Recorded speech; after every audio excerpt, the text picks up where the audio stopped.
race of this season, the Formula One Australian Grand Prix.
It's one of the Jordans.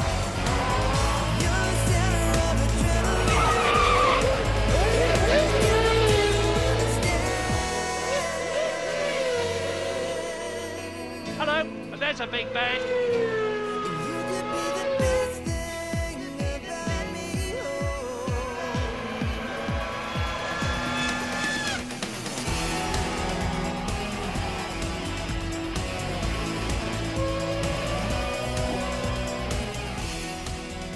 Michael Schumacher's victory in Australia last year kick-started the charge to his third world title. Now Red 1 is flying high in Oz. His world's turned upside down in practice.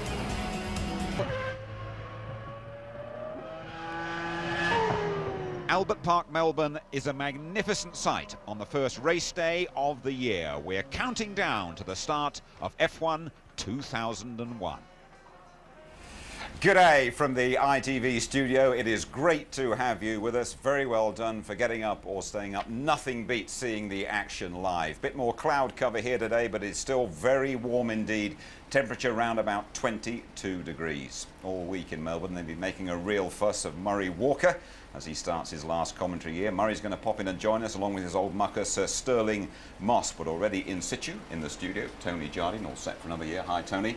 And Mark Blundell. New face, but very well known in Formula One circus, ex-F1 driver. Now, Mark, we've seen Michael Schumacher there taking great chunks out of Häkkönen's pole time last year. Does the speed they've been going here surprise you?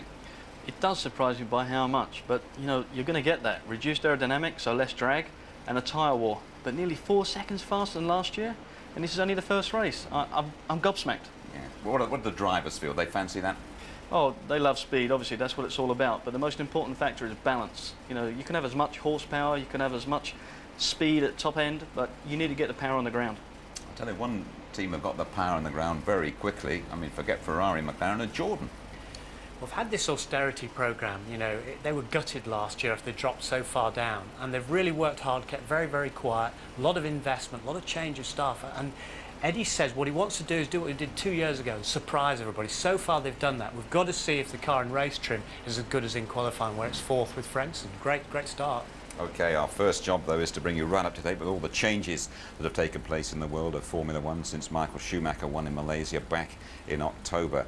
A tyre war is actually already starting. We've got a special feature coming on that in a few minutes' time. Lots of other changes, but continuity at the very top. Ferrari are this year's leaders of the pack and finally have the cherished #1 on the car. They've worked hard on development over the winter, and world champion Michael Schumacher has been vocal about how good the car feels. Rubens Barrichello joins in for another season and is keen to add to his first race win in Germany last year. McLaren are on the offensive for the first time since '98 after losing both titles to Ferrari last year. Melbourne marks the team's 100th race with Mercedes power, whilst Häkkinen lines up for his 6th consecutive season as teammate to David Coulthard, the longest running driver pairing in Formula One. Williams were best of the rest last year and will be disappointed if they don't pick up a win this year. Ralf Schumacher stays for another season and is joined by Indy 500 winner Juan Pablo Montoya. There is tension between the two drivers, but they both say they'll do their talking on the track. Benetton line up fourth for one final hurrah before the outfit becomes Renault in 2002. Giancarlo Fisichella starts the season in a positive frame of mind, but reliability could prove an issue in the early part of the year. Williams refugee Jenson Button should give Fisichella a run for his money. British American Racing start the season in 5th place under one of 2 Honda engine teams. Frenchman Olivier Panis, who last raced for Prost in 1999, is back in Formula 1 after a year testing for McLaren. He will be pushing his teammate Jacques Villeneuve. Jordan slipped right down to 6th last year, but are hoping the works Honda engine will power them back to winning ways. Heinz-Harald Frentzen has been putting in some impressive times over the winter, as has teammate Jarno Trulli. The battle between the two Honda-powered teams could prove one of the highlights of the year. Experienced Dutchman Jos Verstappen starts his 2nd season with Arrows, who have yet to score their first Grand Prix victory. He's joined by former test driver Enrique Bernoldi. The team will be using the old Peugeot engines, rebadged as Asiatech. Sauber have taken a bold step this year with 2 of the youngest drivers in Formula 1. Nick Heidfeld moves from Prost to become the experienced member of the team. Newcomer Kimi Raikkonen from Finland will be under very close scrutiny. He makes the giant leap from Formula Renault into Formula 1 with just 23 single-seater race starts under his belt. Jaguar has slid down the grid to 9th place. Former test driver Luciano Berti is promoted to a race seat, replacing Johnny Herbert, who's now testing for Arrows. Former world champion Niki Lauda comes in as senior manager of the programme, while Eddie Irvine is once again the #1 driver.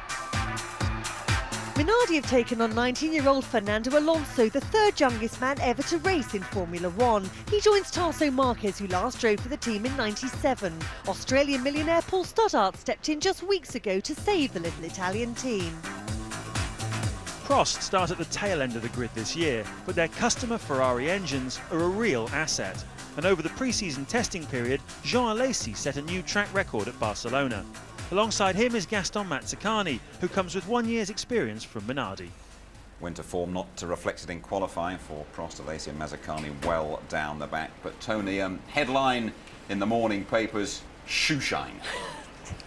Yeah, I mean, he's always shining. I mean, his helmet, I think, was a bit shiny upside down because we had all the papers around the world. I've had to keep quiet until we're into competition. He said, this is a great car. He said it's the best Jordan he's certainly ever driven. We saw in our opening sequence Michael Schumacher's world turning upside down, and Luciano Berti, the Brazilian, had a moment yesterday in the Jaguar.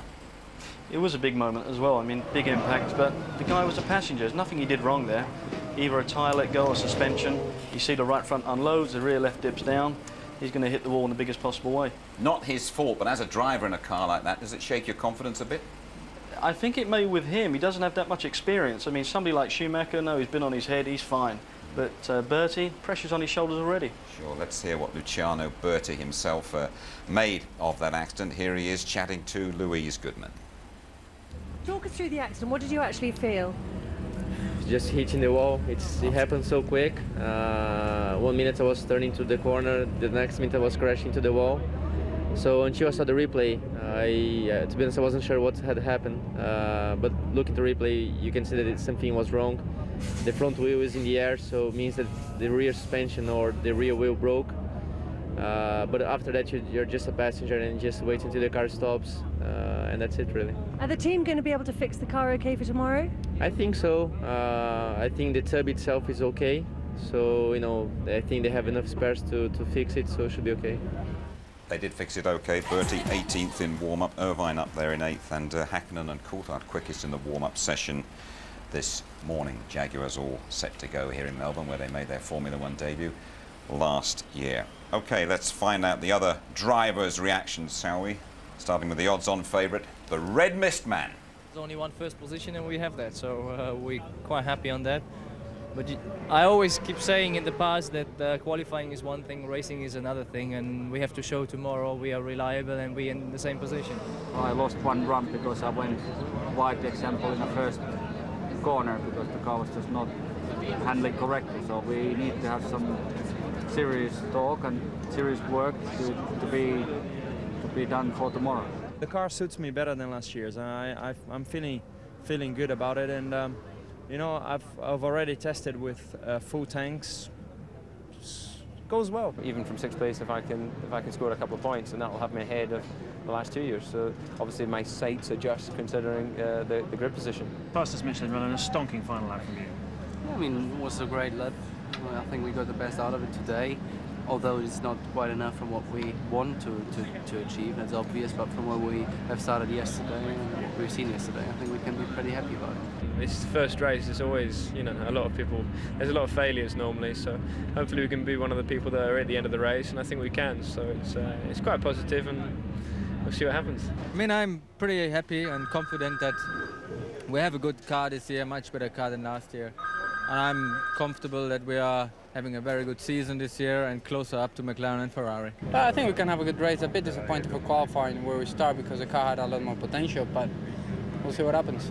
Starting in 3rd position, I think it's a good place one sense to start this Grand Prix because you started behind the pole position and that's the most important. So you have a more or less clean start of the circuit, so that's a good thing.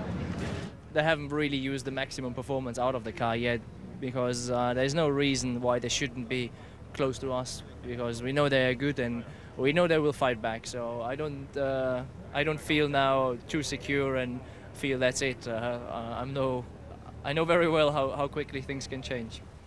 It's top of the grid though. Tony, take us through it. Well, first Aussie pole for Schumacher in 10 attempts, and an all-red front row for the first time since Monza last year. And Hakkinen talking about a very messy qualifying session, but prefers to be the hunter now. Frentzen very happy with his car, as he said. Ralf Schumacher, top of the Michelin runners there. Coulthard alongside him in 6th place. Messy for him as well, all over the place on the grass. Truly disappointed with 7. Villeneuve the first of the BARs, and as expected, pushing him hard, Olivier Panis. Highfield making his swap now across to Sauber from Prost. He's happy with that. Grand Prix rookie Montoya there, he was blocked by traffic, but he'll be up alongside Irvine.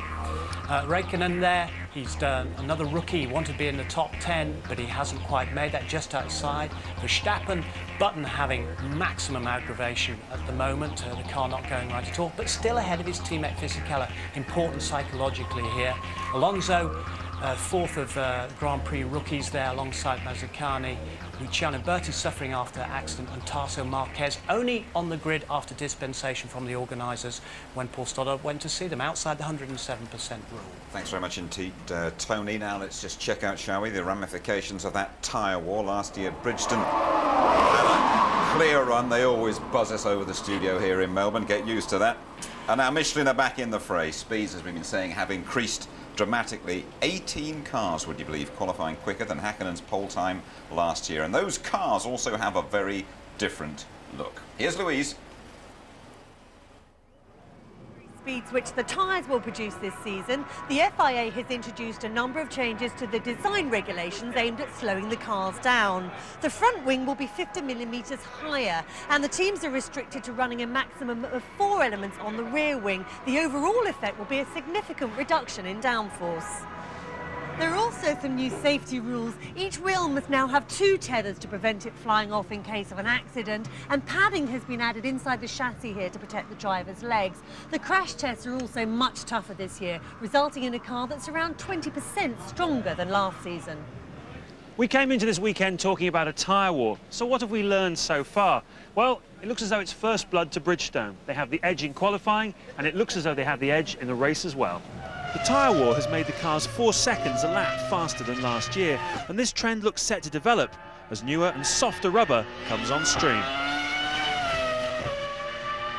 Now, the Michelin tyres performed reasonably well in qualifying. Ralf Schumacher 5th, just 0.8 of a second off the pole. Not bad for a first effort, but where they are struggling is in race conditions. Look at this. This is a front tyre that's come off one of the Williamses. You can see this graining here, lots of rubber coming off the tyre. That's high tyre wear issue, and they're going to have a problem with that this afternoon, much worse than the Bridgestones, so they will struggle. It's going to be a tricky race for the Williams boys, and they'll have to watch the left front tyre particularly carefully through the long right-hand corners. Ideally, drivers want to do a one-stop race today, with as long a first stint as possible. The longer you stay out, the more places you pick up. Last year, Ralf Schumacher went from 11th place on the grid to 3rd by stopping on lap 38 of 53. But if a fast car is caught in traffic, watch out for a switch to a two-stop strategy, as successfully attempted by Rubens Barrichello last year en route to 2nd place. If the noise of the cars around Albert Park wasn't enough, these fellas turn up the old volume a bit as well. The F-18 fighter of the Royal Australian Air Force Roulette. Spectacular sight, and they really put on a great show here in Melbourne over a 4-day period. And that's what's making the racket above our studio here at trackside. Mark, what about the speeds that they're going at the moment? The drivers, I mean, do the drivers themselves want to go faster and faster and faster? Well, it's just natural that you always want to go faster and faster as a driver, but I say the most important factor is not just terminal speed, not acceleration. It's all about getting that compromise between power, speed, balance of a race car. It's no good having as much speed as you know, the next guy is. He may be 20 kilometres slower than you, but he may be 20 kilometres quicker through the corners, and that's what it's all about. It's putting that lap together. Tony, just briefly, will the authorities say this is too fast, we're going to have to do something else to slow it down again? They'll be monitoring the situation very carefully, because Max Mosley, I mean, he has a remit to make sure that speeds don't become too excessive. And therefore, he has said in the past, if they get too quick, I'll think about putting another groove in the tyres. If that doesn't work, we'll think about going to an all-treaded tyre, like a road car. And he will certainly be watching very, very carefully. OK, I know lots of you out there like a flutter on Formula 1. Here are the very latest odds from the bookmakers. The Ladbrokes, Schumacher evens to retain his championship and odds on to win today. And really, they see just 3 drivers in with a chance of being champion of F1 2001, and Jensen and Eddie Irvine, the British drivers, right down at the bottom, 80 and 150 to 1. OK, then very shortly we're going to be joined by 2 living motorsport legends and a young man who might just reach that status a little bit down the line. We're going to be keeping a close eye on him on and off the track.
Craig Pollock, this Grand Prix last year, BAR scored points for the first time. Jacques Villeneuve started 8th on the grid, finished 4th. He's 8th again today. Are you confident? Well, we can never say overly confident. We think we've got a reliable car like last year, and we've got 2 drivers who can really be up there. So maybe with a little bit of luck, we can try and get 1 place better. I was just looking up at the sky when we had that air display. There seems quite a lot of moisture up there. Are you worried that that might come down on us this afternoon? Well, it came down on us this morning, but it was very light, and they've announced that it's going to be better weather in the afternoon, so I'm not really worried about it. If it rains for everybody. Good race. Okay, thank you. Best of luck. Thank you. 12 points. Today, it's his first race in a 2-year spell at Benetton, and we caught up with Jensen testing and as he packed his bags for the new season. I've got my suit, which might come in useful. Cuddly Toy. It's my lucky mascot that my girlfriend got me for my birthday, so I better take it with us or get shot. The whole package is a bit behind what we expected at this time of the season. But then again, it is quite difficult coming in with Michelin being new in Formula 1 and Renault coming back in. It was always going to be difficult. But I think it's more long-term we're looking anyway, so I think towards the end of the season it's going to be a lot better, and hopefully we'll get some good results then. Toiletry bag. I think we're all sorted now.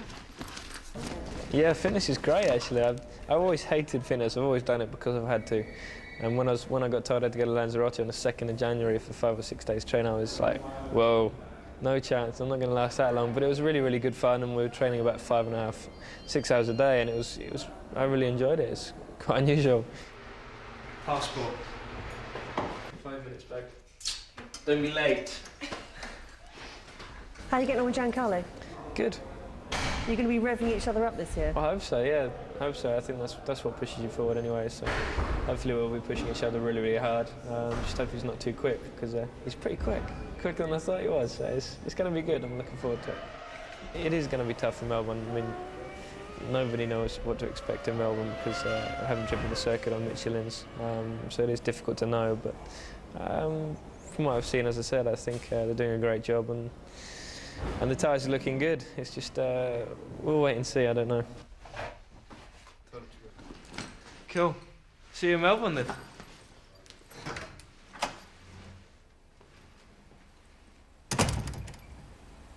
Just come through the door of our studio here, Sir Sterling Moss and Murray Walker. Welcome both. Do you have any cuddly toys in your motors when you drove round? No, I didn't actually. There wasn't that much room. No, I always carried a little horseshoe. Really? But, yeah. But the trouble with doing that, the trouble is that if you haven't got it with you and anything goes wrong, then you know why. So it's not really a good idea. Murray, what do you make of Jensen Button? It could be a testing year for him this Well, I've always said, Jim, that no matter what happens to Jensen this year and next year, it's good experience. He started off magnificently last year. Being at the bottom of the heap this year, which he is at the present moment, isn't going to do him any harm at all. It'll harden him to the realities of Formula 1, which he may have missed a bit last year. And when he goes to another team, he's going to be even stronger. Michael Schumacher, we've spoken about a lot here today. I just wanted to show you one or two little pictures of Michael Schumacher's victory ceremony last year. Just keep your eye on the plate that Michael Schumacher is getting from Steve Bratz, the Premier of Victoria. Schumacher raises that above his head. Now, how'd you get that then? Jim, this was one of the 3 most emotional experiences of my life, and the other one has been today. It was at the Grand Prix ball. Ron Walker, who is the boss of it all, invited me to come. And when I got there, Prince Michael was there, and I was called up onto the dais to receive this, which is an exact replica of the trophy that Michael Schumacher and the others before him have had. To say that I was overwhelmed is putting it very mildly indeed. Can you believe that this is going to be the last year? I think it's terrible. I'm hoping he'll change his mind again. I can't do without it. But if he doesn't change his mind, you've got to come to the races. I mean, this week you've got to. Well, you have to have it. I think it'll be difficult to keep me away. That's good. When this is my 53rd year of commentating, and I was at the first British Grand Prix in 1949 for the BBC in those days. And when you've had a lifetime of it, you're not going to break away from it. It's fair to say, Murray, I think there aren't too many people in Melbourne that don't know you're here. I mean, from the moment you stepped off that plane at the crack of dawn, you got the old red carpet reception there, and a very nice reception committee, I'd have to say. That's you at the grand ball where you received this fantastic trophy. And, well, I didn't walk around with you anywhere because you got mobbed wherever you go around the circuit, and this morning for you, great moment. This was the other most emotional experience of my life, because so many times, Jim, I've looked at the Grand Prix drivers' parade and thought how marvellous it was, and talked about it. I never in my wildest dreams imagined that I would be part of it, but they put me into the last car today, and the reception I got was absolutely overwhelming. Marvellous. There'll never be another Murray Walker. No, there won't. That's but you may be starting at the back of the Grand Prix today, you know. That'll really shake you up. Can you remember when the Grand Prix circuit first came to Australia? Well, yes, I remember when I was first here for the Australian. You won it. You got a stand out the back. 1956, yeah, not a very good stand, actually. It's rather on the straight. Well, it might be a bit rickety by now, I think. No, this was 56, and we ran the other way around on the park as a park. Right. And of course, you couldn't run the modern Formula 1 car on it anymore. I mean, it was too narrow, but it was fabulous. I mean, 100,000 people came out here. I mean, this is the centre of sport of the world, let's face it. They say that if a couple of flies are crawling up the wall in Melbourne, there'll be 100,000 people cheering them on. And it's not much of an exaggeration.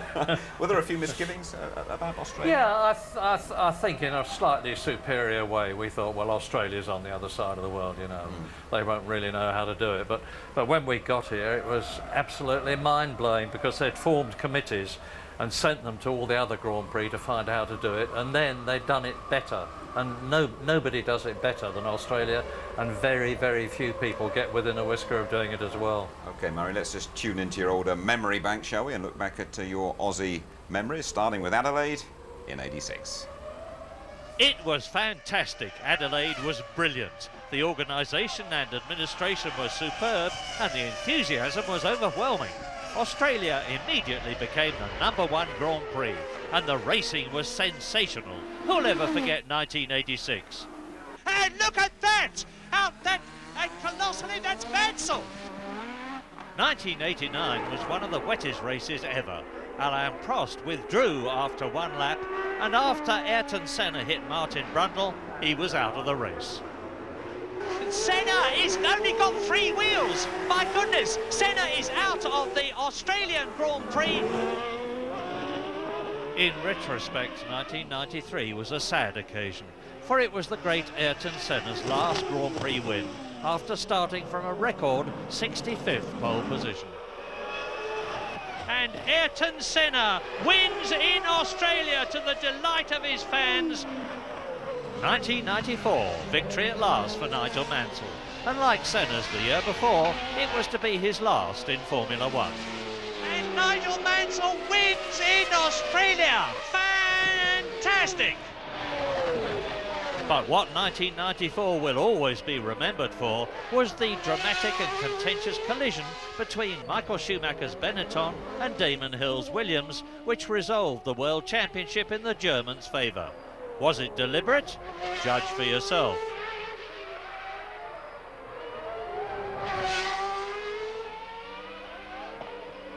In 1996, the race moved to Melbourne. Albert Park had been transformed into an inspired location, with Australia now the first Grand Prix of the year rather than the last. A superb battle between Damon Hill and his Williams teammate, new boy Jacques Villeneuve, and a second successive win down under for Damon.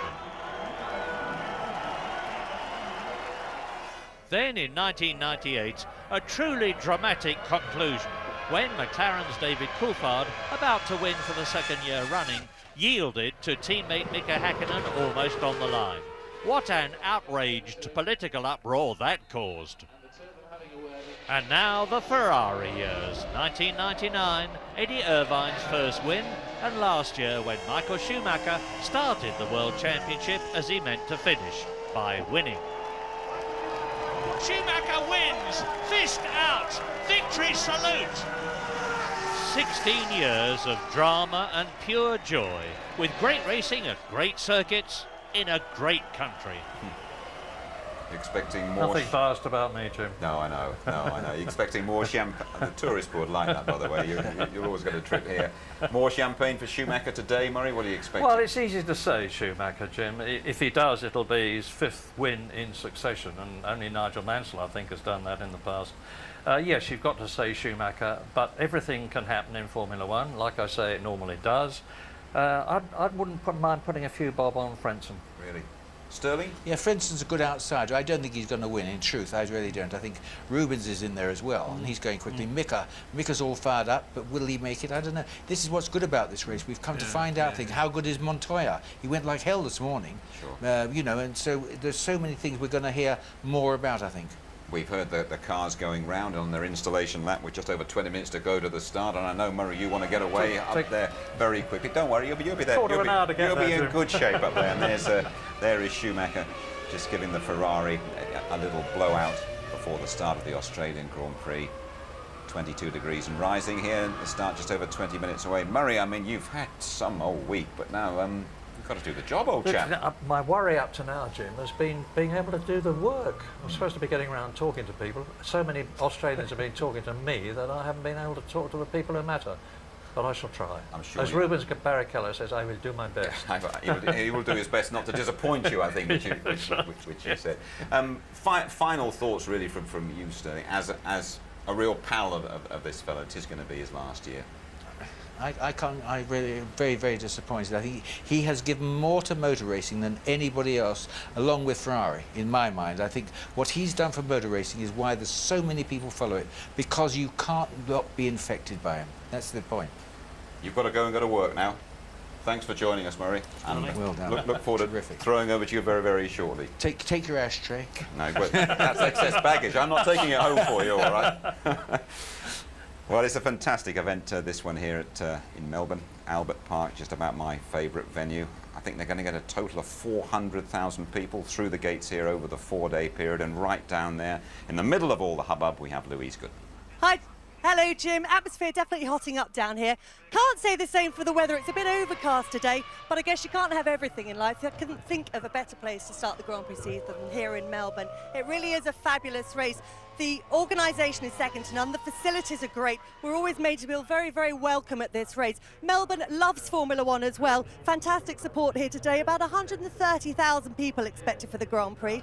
A lot of them are going to be cheering for Ferrari. You can probably see over in the grandstands a few red caps and T-shirts. Minardi very popular this year as well, of course. They've just been bought by Paul Stoddard, an Australian, so they've been adopted as the Aussie team. As always, though, it's Jordan who are attracting the celebrity fans. Ross Kemp, popular face to many ITV viewers. Now, you've been to Barcelona, you've been to Silverstone as well. This is a very long way to come for a Grand Prix, though. Absolutely worth it. It's got a wonderful atmosphere, this place. Everyone's having a great time, and it's worth the trip. As always, you're cheering for Jordan. You're a big Jordan fan, aren't you? Yeah, I love Eddie Jordan very, very much. He's a wonderful man that's always got time for everybody.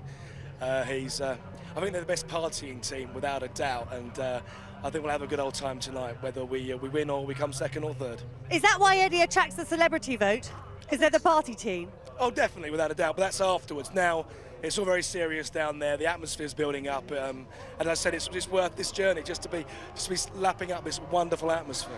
Now, very briefly, I understand that you may well be doing a bit more than supporting the Jordan team this year. Yeah, it's sort of up in the air at the moment, but I'm hoping to be donning one of those gold fire retardant suits and maybe getting involved with the team. But as I said earlier, you know, we don't definitely know whether that's going to happen or not, but I'm working to try and get my way in there somehow. Well, if it does, we'll be there to record it. For the moment, though, back to you, Jim. Thanks very much indeed, Lou. Now you see him, now you don't. Quick. So what we've morphed into. There's no moss on this chair. No. Quick change, not bad. Quick change, and you're back again. Talking about the Jordans down there, as we have already, there's another team that we should just run the focus over, and that's Jaguar. You weren't with us last year, Mark, but they arrived with this great blaze of publicity and then really fell flat on their faces. But a guy called Bobby Rahal is now trying to pull things around, and you know this fella pretty well. No, Bobby very well. We've driven in kart against him, and you know, previous winner in Indy 500 and many things. But don't underestimate Bobby Rahal. He's a very sharp businessman. But it's not only Bobby just at Jaguar now. We've got Nick Lauda coming into the field. I mean, we've got some very powerful names. I mean, drivers taking over teams hasn't actually had a 100% success rate, it's fair to say. Not yet. You know, Bobby at Jaguar, Alan Prost at his own team there, but I think it will happen. Eventually, I think those guys will get it right, and you know, there's some very sharp minds at the head of those companies. Yeah, there's Nicky Lauda chatting to Eddie Irvine here in Australia. Do you think that the Jaguar were a bit embarrassed, perhaps, about that blaze of publicity when they came in? And then Don't you mean Jaguar? Oh, yeah. That's what it morphed into last year. Jaguar, nah, then. They were embarrassed. They've got to re-establish their reputation. We all know that. And Bobby Rahal is a no-nonsense guy. He knows what he's doing. But he's already had run-ins in the team. He made some sackings at the beginning of top engineers and mechanics. That upset Eddie Irvine.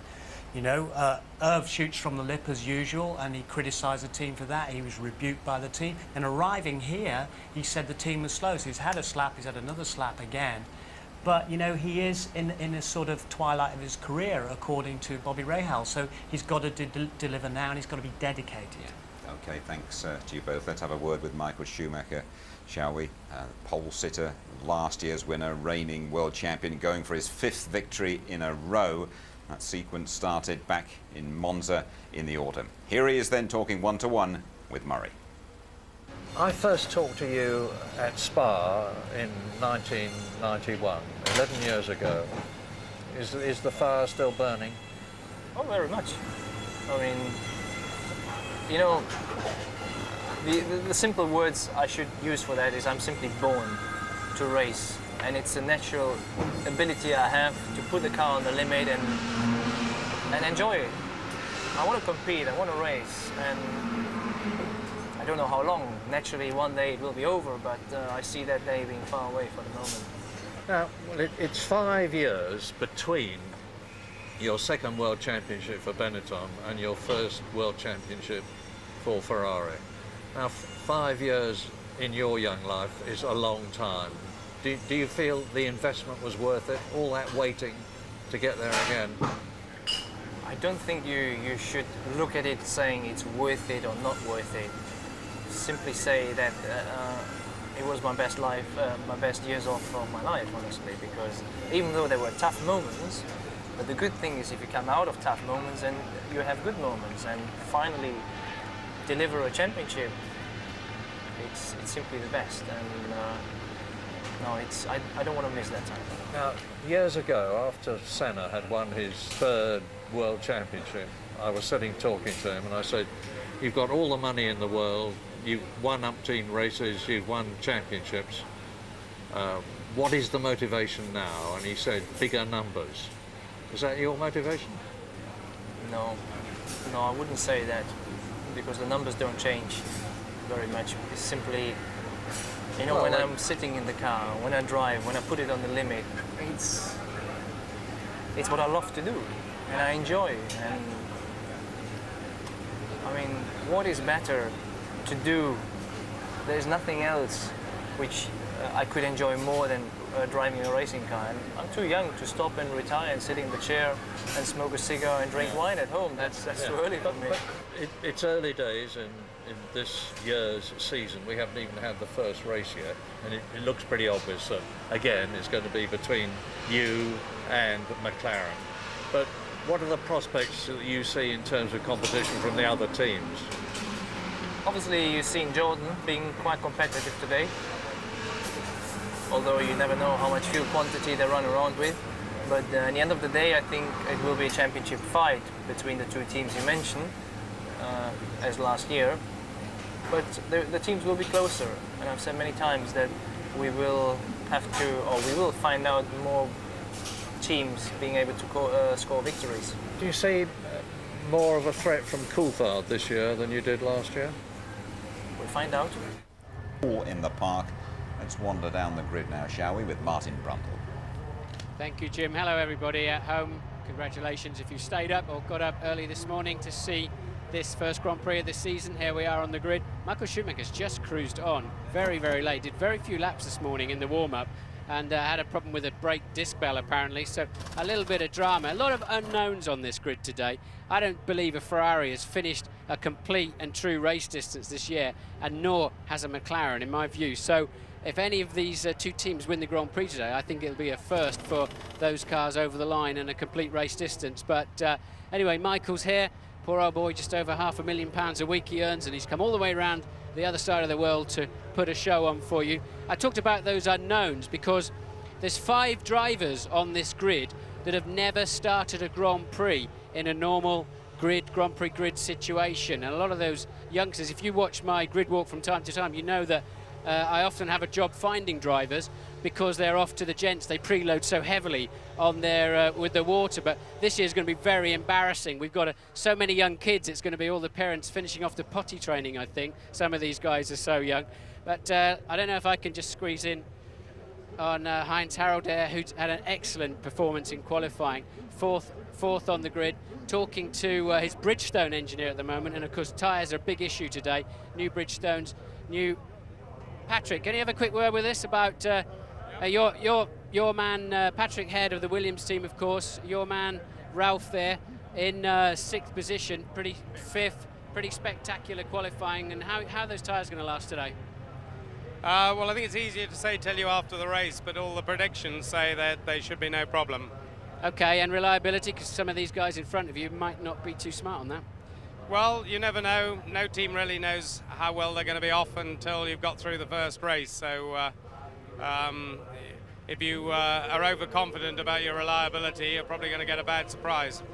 All right, when Heinz Haraldair was driving for you a few years back, he flew off the road with no brakes towards the end of the race while leading in one of your cars. Is brakes a drama here? Always far too hard on brakes. Oh, was it? So it's no problem today then with brakes? Our predictions are that they're okay, but with the data you get in practice never truly represents the race conditions, so we'll be monitoring the brake wear during the race. Okay, and one stop? It'll be 1 or 2. Okay, thanks Patrick. Let's have a wander down, see who else we can find. So you've got Ralf Schumacher then in 6th place. I wanted to speak to Eddie Jordan. He's had a stonking weekend so far with Frentzen, and Trudy looked like he was really going to get the job done as well. So Jordan and the Hondas, and there's a big scrap between the two Honda teams, and let's see if we can interrupt. Oh dear, he's with yes, that's going to be rude, I think, to interrupt on that one. I think we'll save that for another day, because I'm sure Edmund is going to have plenty to say when I'm sure Edmund's going to have plenty to say at other times. I'm not going to go down there because all the drivers are now in the car. We're really late on the grid. Let me just see if I can catch Coulthard down at the front here. Is DC anywhere to be seen? Yes, he is. Okay, here we go. Let's have a final word from DC. DC, sorry to interrupt you, old buddy. How's it going? How's it looking? I think the basic pace of the car, balance-wise, this morning was quite good, but obviously I'm out of grid position here, really, from qualifying, so it's going to be a little bit difficult to leapfrog the guys in front. Can you win this race from here? With reliability issues you have the first race, yes. In a straight race, I would say unlikely. Well, you think the Ferrari's going to scamper away? I think that they're looking pretty good through practice. They've been setting the pace, and we've been playing catch-up, and they've got a clean track, and I've got BMW and a Jordan in front of me.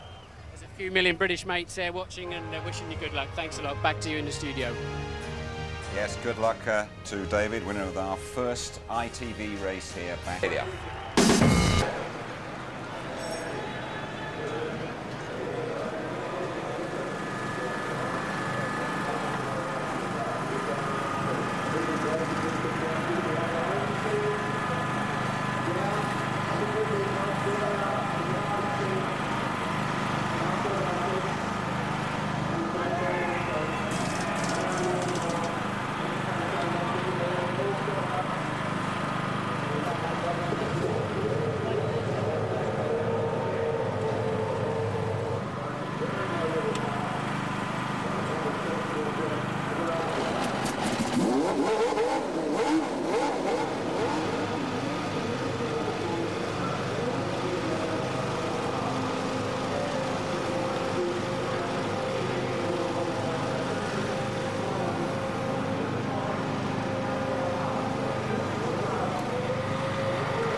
You're back with the ITV F1 team on an overcast but very warm autumn day in Melbourne. 23 degrees the temperature. We're about to see the first chapter in the new Grand Prix season. Settle back and enjoy the Australian Grand Prix now with Martin Brundle and Murray Walker.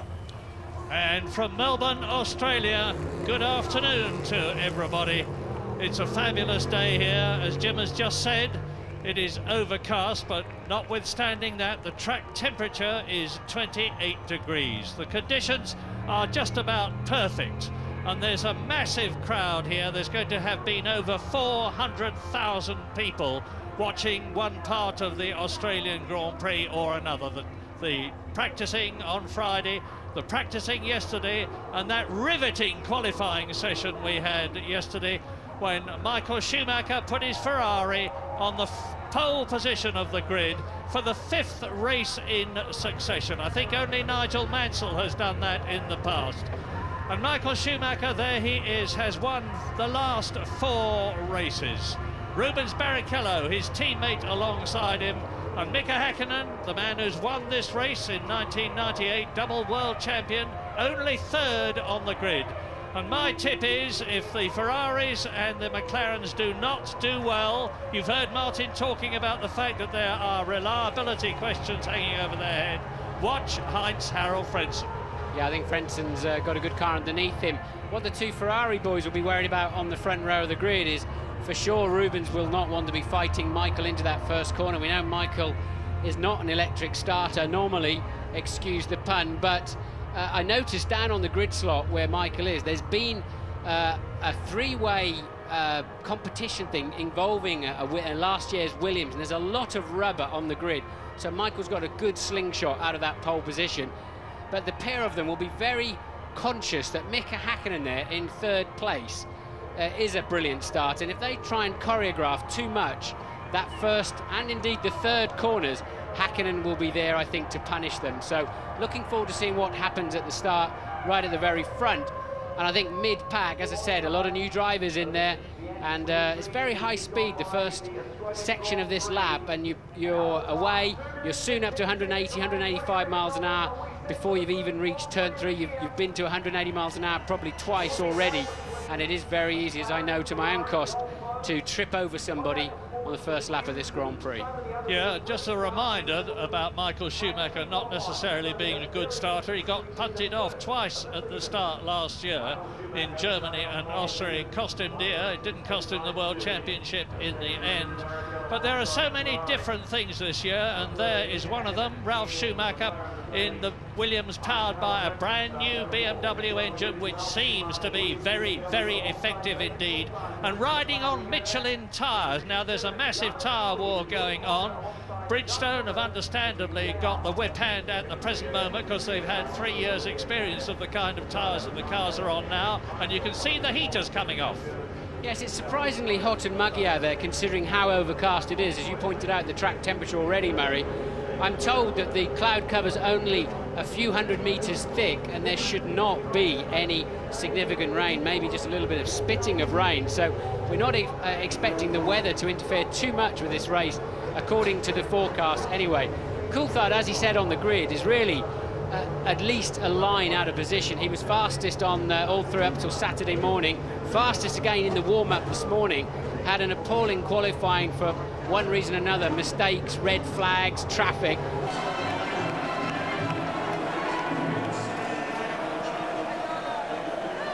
Finished in 2nd place today, good performance, but his results here in Australia in 1998, he has been a poor winner here, of course. He did that in 1997. Once again, Rubens Barrichello got the podium as he did last season, finishing in 3rd. Olivier Kahn is a great result, finishing in the Racing Honda.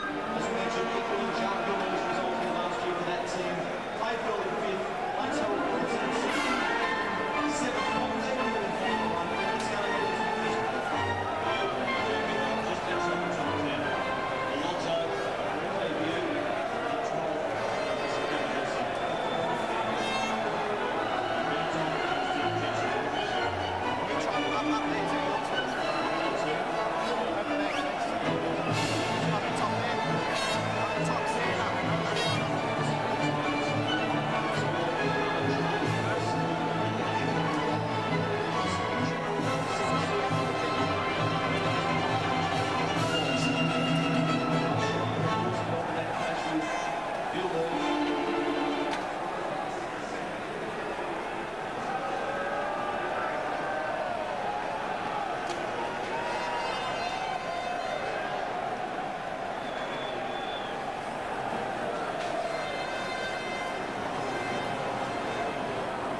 qualifying, David, and finally Rubens? Well, I mean, it's always, you know, to score some points to begin with is quite good, but you know, we're definitely not happy just because what Michael and David said. It's very bad when a colleague that is there for you, you know, happens to be in an incident like that. So my thoughts are all with him and with his family, and I think there's no way that we can make up for this race. Thanks, gentlemen. Perhaps just a word in your own languages from Michael and Rubens. Thank you, Michael. Tja, waar gaat het nog om als er iemand om het leven komt bij een Grand Prix in de Formule 1? Want dat is dan toch het geval. Ze hebben het net gehoord, vertelde Michael Schumacher. De Marshal is inderdaad overleden. En dan doen die punten er allemaal niet meer zoveel toe. Dat zei David Coulthard. In woorden van dezelfde strekking zei Rubens Barrichello. Tja, Tom, dan zitten we hier toch een beetje met gemeende gevoelens. Ja, ik had deze situatie toch niet zo ingeschat zoals het was. We zagen het al dat er niet met champagne werd gespoten. We kennen uit ervaring, weten we natuurlijk dat dan een slecht teken is. Dat ze het ook zo heel duidelijk naar buiten brengen. Alle drie de coureurs ja, is toch een teken van medeleven. En natuurlijk ook van de teams. Er zal zeker wat aan gedaan worden. Er wordt al heel hard aan gewerkt voor vorig jaar. Maar het zal nu zeker het gespreksitem zijn binnen de Formule 1.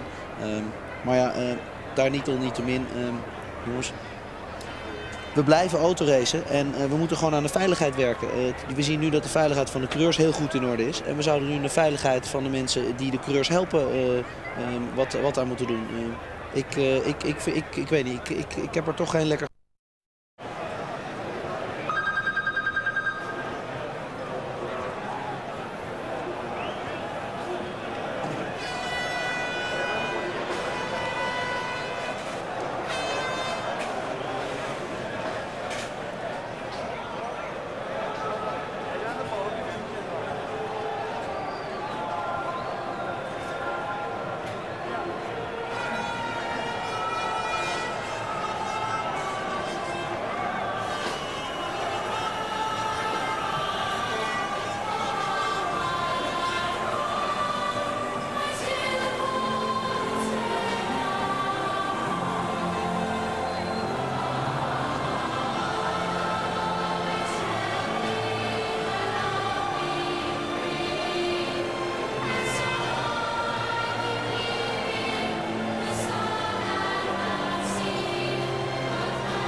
And you're back with us at Albert Park, Melbourne, around about 130,000 people leaving very quietly indeed after an accident involving a track marshal. As soon as we know the extent of the injuries, we will let you know, of course, but no champagne after Michael Schumacher's victory here. Overall impressions, first of all, you, Mark. Overall, I thought it was quite a good Grand Prix. I mean, there was lots of action, a few overtaking manoeuvres. Reliability, big issue. Not many people finished, which is a problem, but the key players in the game, Ferrari and McLaren, got their cars to the end. Let's go to the press conference. Australian Grand Prix, it's the winner, Michael Schumacher, from Michael and Rubens. Thank you, Michael. There we are then, Michael Schumacher, David Coulthard and Rubens Barrichello, really reflecting very sombre mood here at Albert Park, Melbourne, where a track marshal has been killed in the first Grand Prix of 2001. We'll be right back.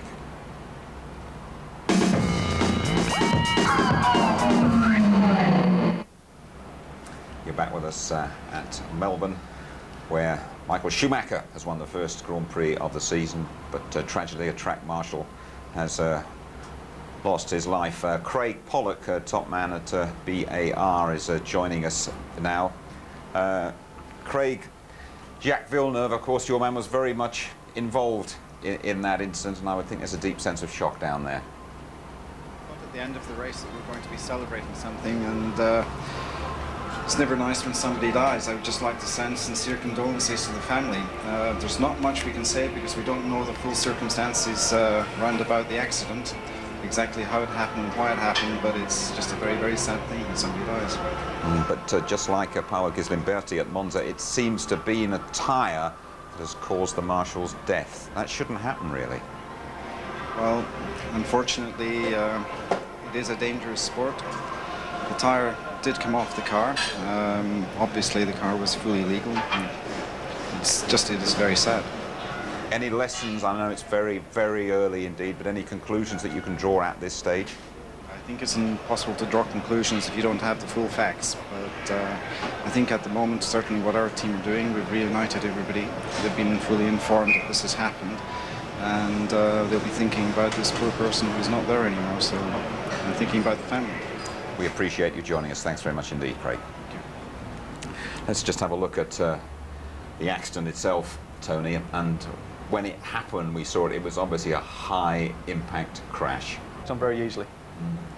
And Michael Schumacher, although is very sad up there, understandably so, I mean, his season is off and running. Yeah, and as we were saying at the beginning of the programme, if it's a big role for Ferrari, as McLaren may fear, this is the sort of start that Ferrari would want.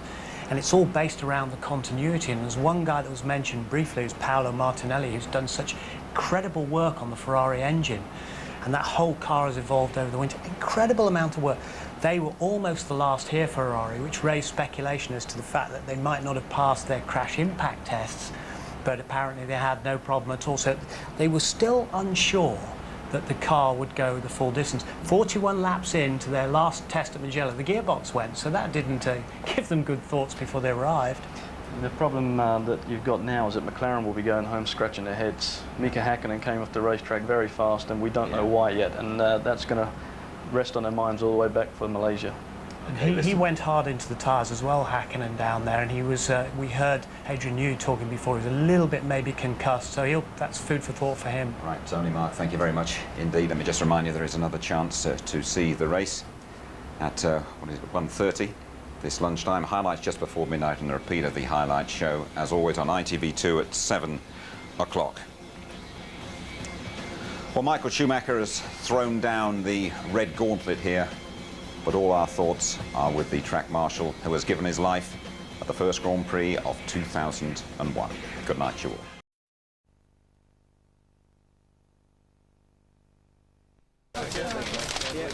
One more here. Ladies and gentlemen, on a day where 128,500 people attended this track and 380,000 people over 4 days, it's with great regret that we announce the death of one of our brother track officials in tragic circumstances.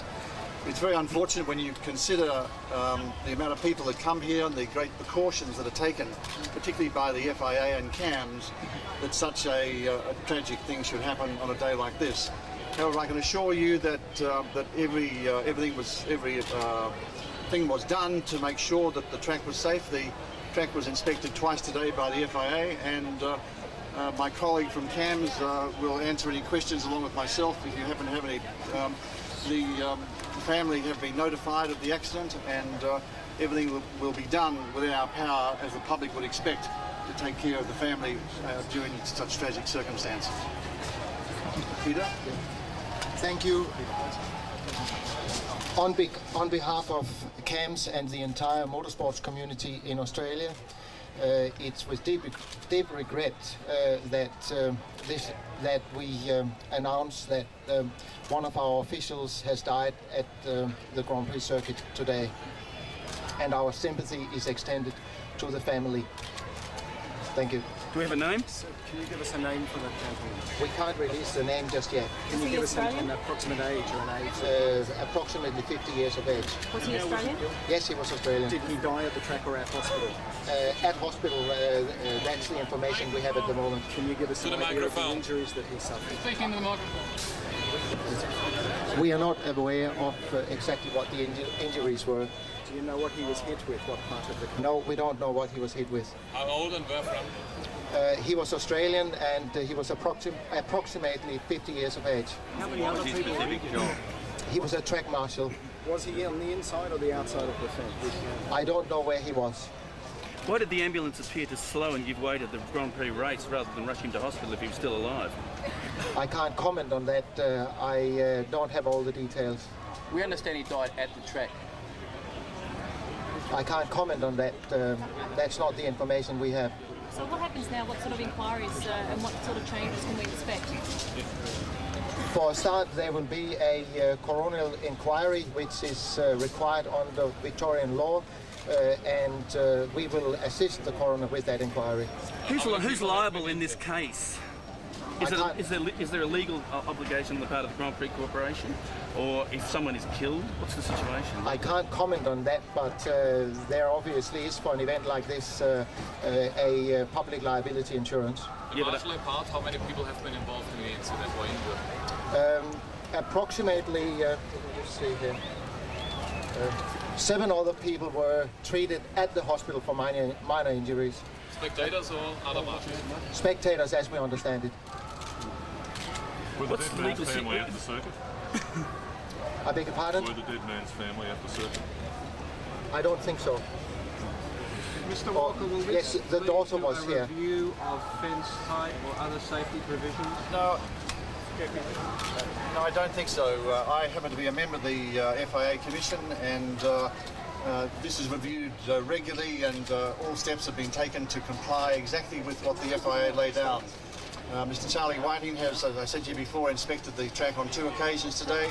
The track is inspected every day, and we do comply. We have a certificate to run the race, and we do comply with all the rules and regulations. Did a wheel just go through a gap in the fence, Mr. Walker? Well, I'm not suggesting what happened at the moment. The FIA haven't brought down its findings, and I think we should reserve our judgment until that finding is brought down. But all I can say to you is that the family will be looked after, regardless of the insurance, in the way the public would expect us to look after. What do you mean by that, Mr. Walker? How will they be looked after? Well, I think we'll just leave that from what I just said. Why didn't you stop the race?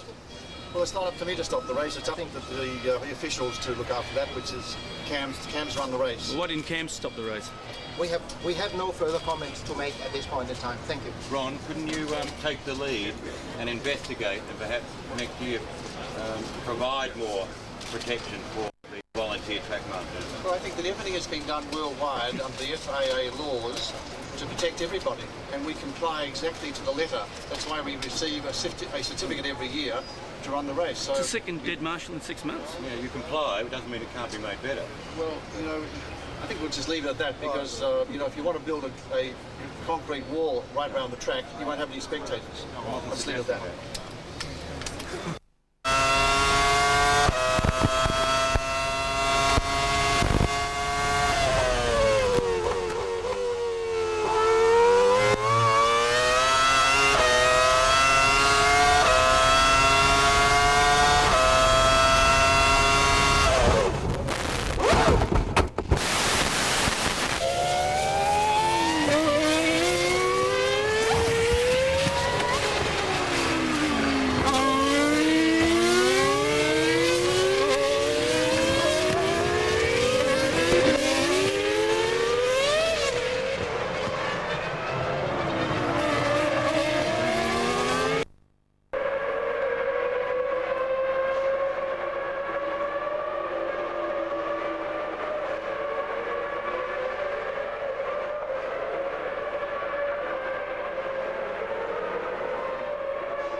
Craig Pollock, we've just seen a huge accident involving Jacques Villeneuve, but miraculously he got out of the car.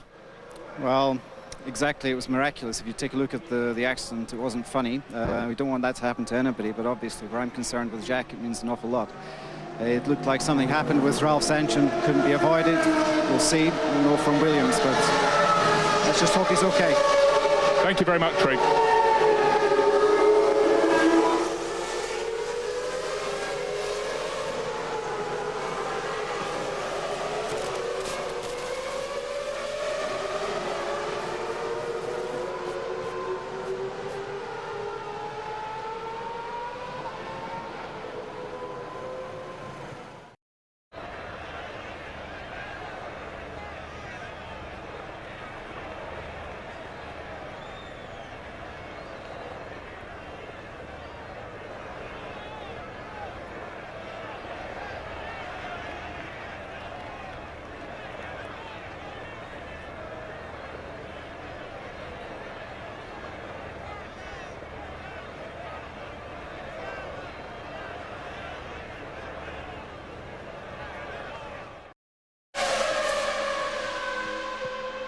Tasso Marquez, the end of a difficult weekend for you. I think you did 3 laps. What happened then?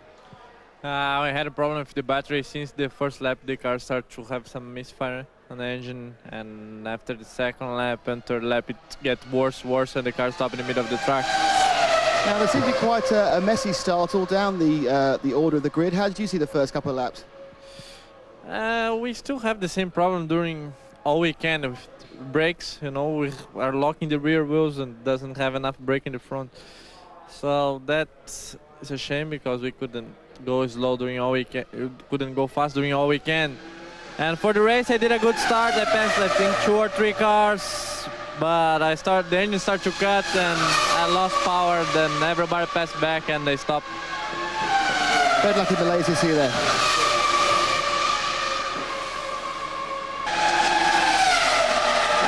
Ron Dennis, we've just seen Mika Häkkinen go off in quite a big way. What did you see of the accident?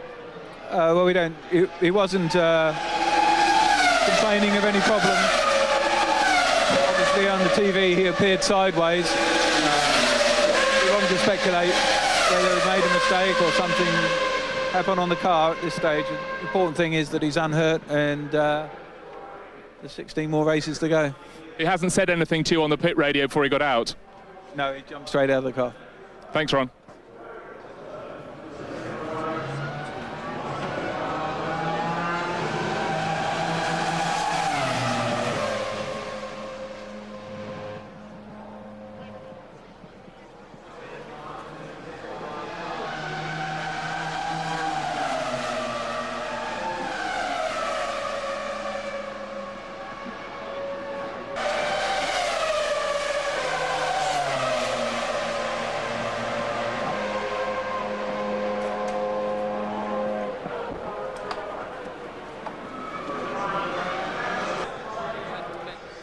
Juan Pablo Montoya, you were going very well then, and then a lot of smoke and the engine. Yeah, I was a bit disappointed because it was a very good race, to be honest. It was a bit too great in the start and went straight through. But, you know, it's quite, you know, everything is experience, and I'm pretty happy with the result. But on the first lap, you got pushed wide, and then you fought your way back up the order. You were going to be the last person to come into the pits. It was looking good. I was looking actually really good.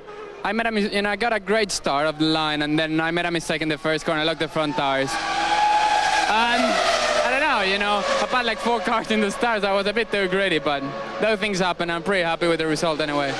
Next time, thank you.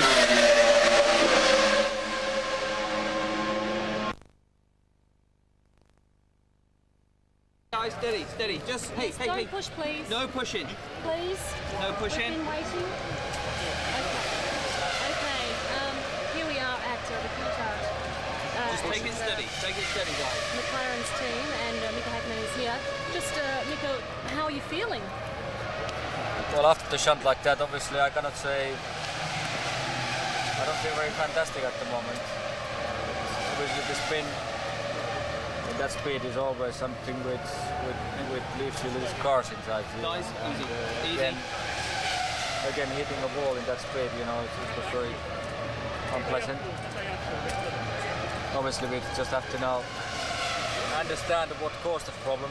We don't know yet, obviously, but we have to understand it because problems like that is when you're going at speed, you know, it can be very painful sometimes. And what did the medical officers say to you? It was just a very general checkout, you know. Bang your head quite hard in the tires, so we have to just make a general checkout for the body, that way everything's fine. And early reports are it was either suspension or brakes. Do we know yet? It's hard to tell? Yes, it's hard to tell. We don't know yet, but the car will be back soon. And then the boys will study what went wrong, and then we'll know more, you know. Was immediately the problem? What? Was suddenly happened? Suddenly any warning before? It didn't give me any sign at all for the problem, you know. It's just, you know, I realized that my lap time started dropping a little bit. I was able to not to push the good times anymore. And then a couple laps later, you know, went in third last corner and went on the brakes, and it just suddenly, you know, lost the control of the car and the braking. It happens so quick, you know. It happens in 300 kilometers per hour, and it happens so fast, so quick. The driver, it's impossible to do anything. The driver is more or less passenger in that situation, so I was quite fortunate to come out of that without any injury. Unfortunate to have even that kind of situation, you know. Did you speak to your family in that moment? Yeah, I called to my wife Eri already. Tell her everything is fine, and you know, it was important. Okay guys, thank you very much.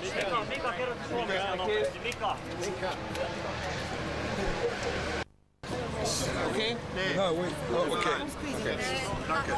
Ralf, zunächst, wie geht's Ihnen körperlich? Ja, mir geht's glücklicherweise gut, dem Jack auch, aber viel schlimmer ist, dass ich wieder einen Marsch erwischt habe mit einem Reifen, glaube ich. Können wir mal, you know, could you step a bit back, otherwise we have to stop. Sorry, okay? Everyone is going to get his answer. Hast du aufgehört? You will. Ja. Ja gut, leider Gottes das. Ron, now we are a step further, the first race, so what do you think? A little frustrating. I think our racing strategy would have won us the race if Mika could have kept in touch, but of course we have to make no excuses. We had a car failure of some sort, certainly not a driving error. We're not be wrong to speculate, but it's our problem, not his. David did a superb race, overtook all the cars, and we supplemented to come up to second, and we supplemented that with a good pit stop strategy that really stopped Barrichello being a threat. Michael was probably backing off a little bit, so we have a little bit of work to do, but we can, I think we'll be strong in Malaysia. If the competition is so close like Formula One, how long does it take to catch up? I'm surprised actually that the rest of the field seemed to be less competitive in the race than in qualifying. We seem to have most of Ferrari and ourselves seem to have about a second on most of the grid, so that should make it a more interesting season. We have to concentrate on Ferrari, and you know, they did a good job. They deserve to win, but wait until the next races. We know what we have to do. Thank you. Juan, what stopped your first successful race? I had a problem with the engine. A bit disappointed with that, but I think BMW and Williams did a fantastic job. I think Mitchell and Ty were holding really well, especially at the end of the run. You know, I did my fastest lap the lap before, and it was looking actually quite good. So how much racing fun was it compared to America? It's a lot of fun, I gotta admit. You know, I thought overtaking was gonna be impossible, but you gotta really plan it, because if you try to overdrive all the time, you kill the tires, and it's something that I was just learning through the race. But you can get to pass people, and it's quite exciting actually. So what do you think? How competitive will you be now over the season? I think we can look quite good. I think through the season the car will be getting stronger and stronger, so I'm quite confident. Thank you. So the Australian Grand Prix has been marred by the death of a trackside marshal, but we are now going to look at the race itself and the start. Tony Jardine, Schumacher away and gone, but problems for David Coulthard.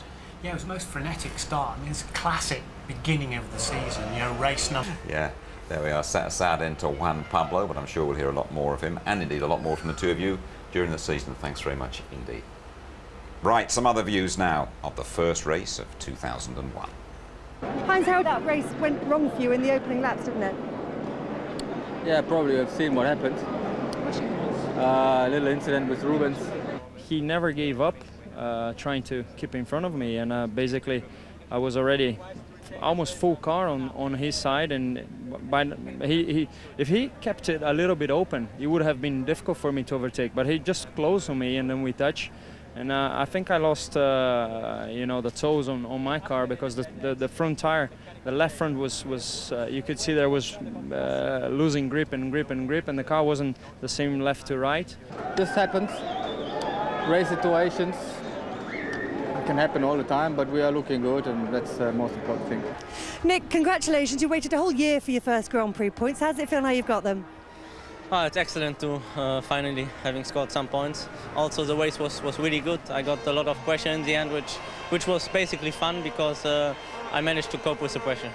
The evidence this weekend is that you've been running very strong, and Ferrari have got a great racing car. Yeah, great racing car, and I'm feeling better and better inside the car. So I should have a better year, even though the first race went a little bit like that. Gents, a bit of a tough day for you today. Yeah, it has been quite tough. Hasn't been the best weekend ever. But no, the race was pretty good to start with. But then I had to stop, get a penalty. I'm not quite sure what for.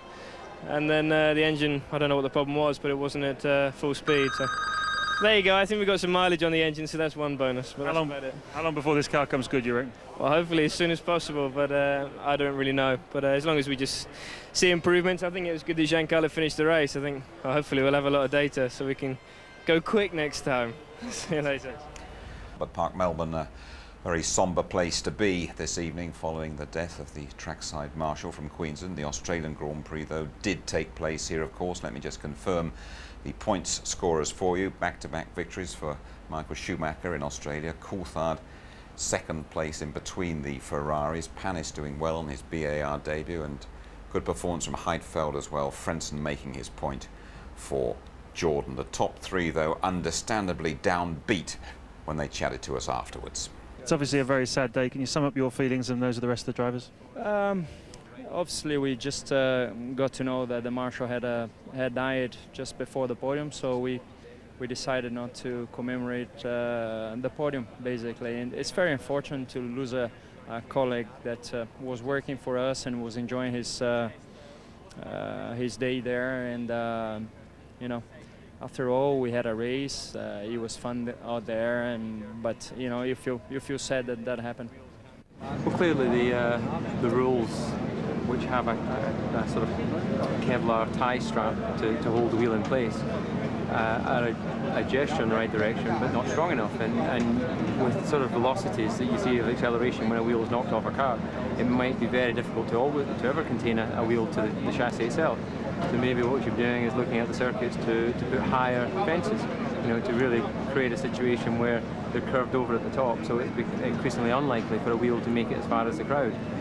The marshals are always going to have to be close enough to watch what the cars are actually doing, but you know, we're getting to a time now where we have flag signals in the car with lights, and it may come to the point where we actually don't need the marshals to be right there beside the track, and they can just be brought on when there's debris and things like that, because you know, a wheel accelerated off a car at that speed, you know, no one can duck and try and avoid that.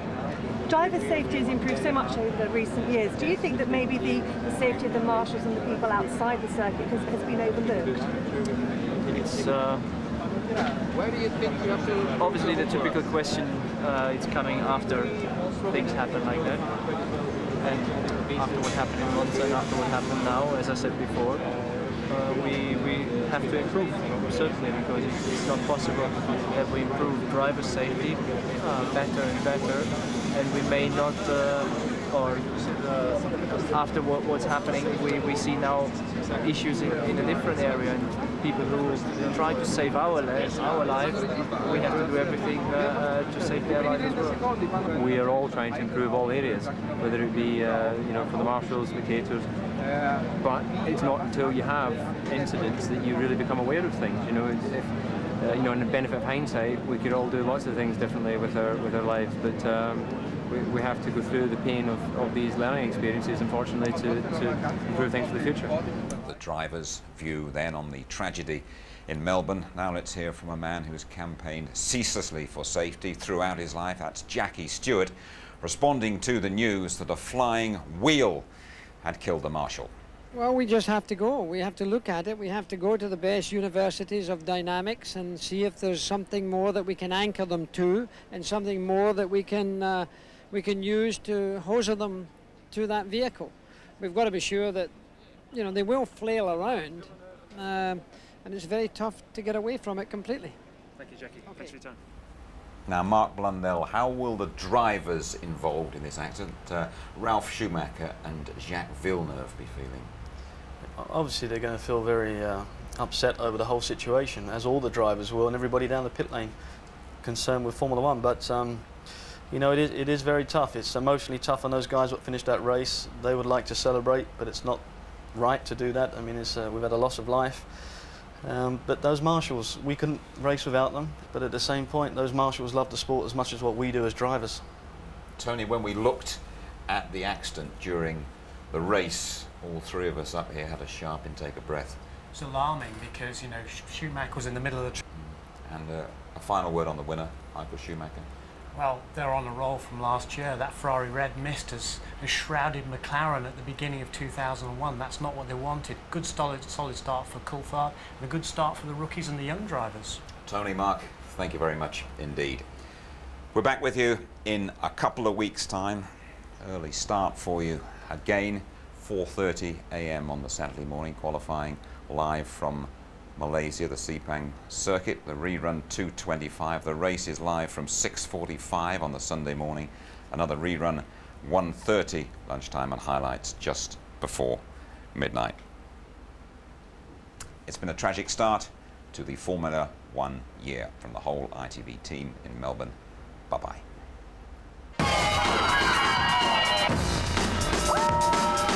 F1 on ITV in association with Texaco.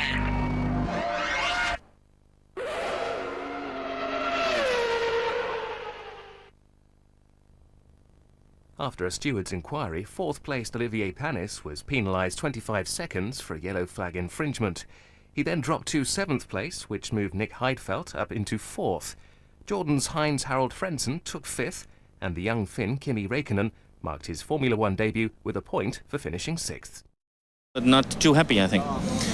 Well, you know, there's two issues here. Obviously, in my race, I'm happy for my performance, for the reliability of the car.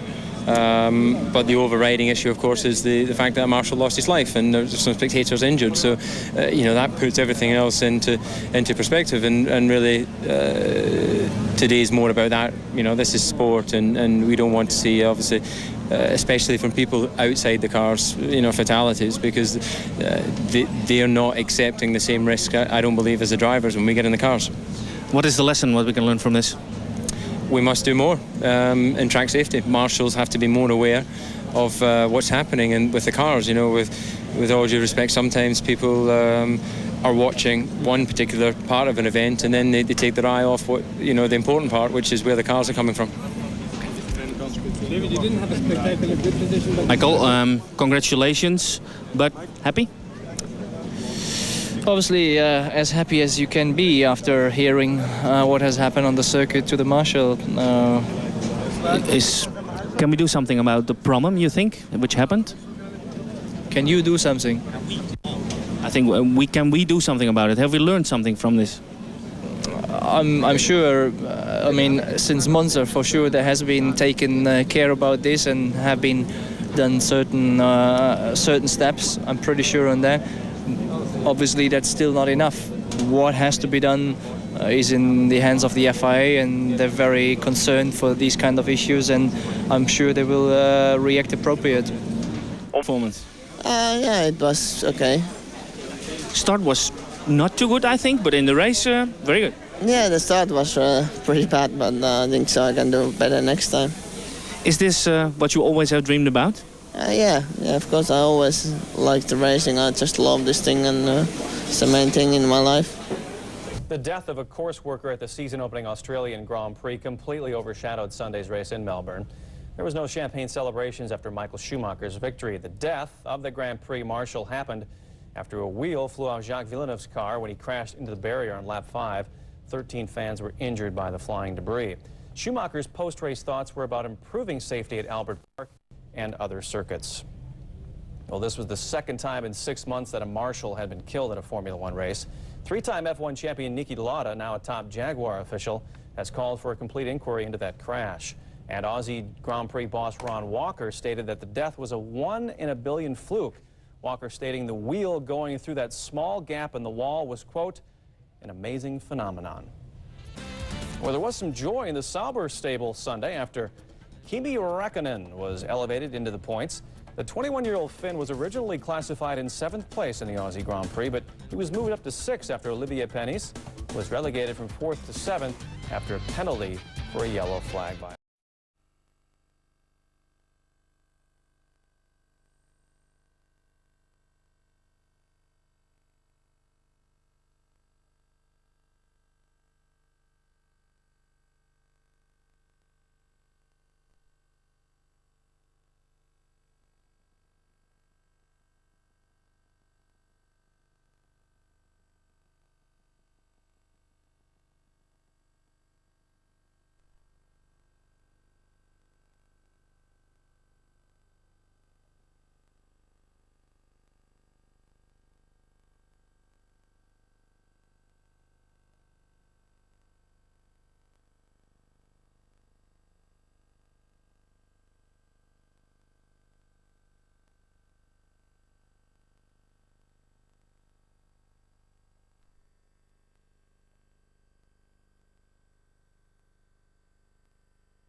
Blijft mooi om naar. Afgelopen week alweer druk getest. Ferrari testte natuurlijk in het eigen Italië.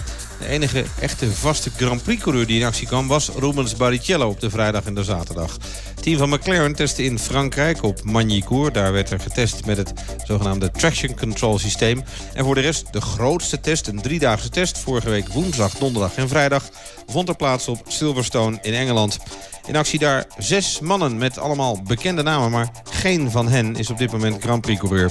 We hebben de tijden genomen, over de 3 dagen genomen. En de snelste is dan Pedro de la Rosa in de Jaguar in 1:24.69. Hij reed die tijd op vrijdag. Tweede, Johnny Herbert in zijn eerste outing in de Arrows. 1:25.43 was zijn tijd, neergezet op woensdag. Derde, Webber in de Benetton, 1:25.74, neergezet op vrijdag. En vierde, Zonta in de Jordan, 1:25.75, ook neergezet op vrijdag. Vijfde, Mark Genet, die 2 verschillende Williamson uittesten. 1:26.84 voor hem op vrijdag. En Thomas Scheckter in de Jaguar zette woensdag de tijd neer van 1:27.77.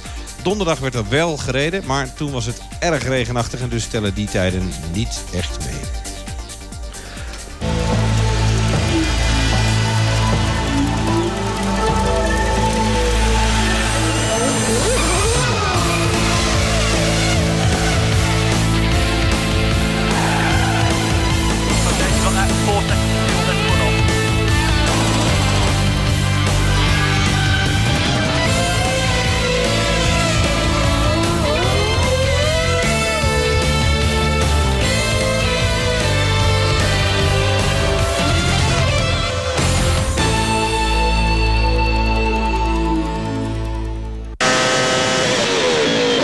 Dit programma werd gesponsord door Compaq.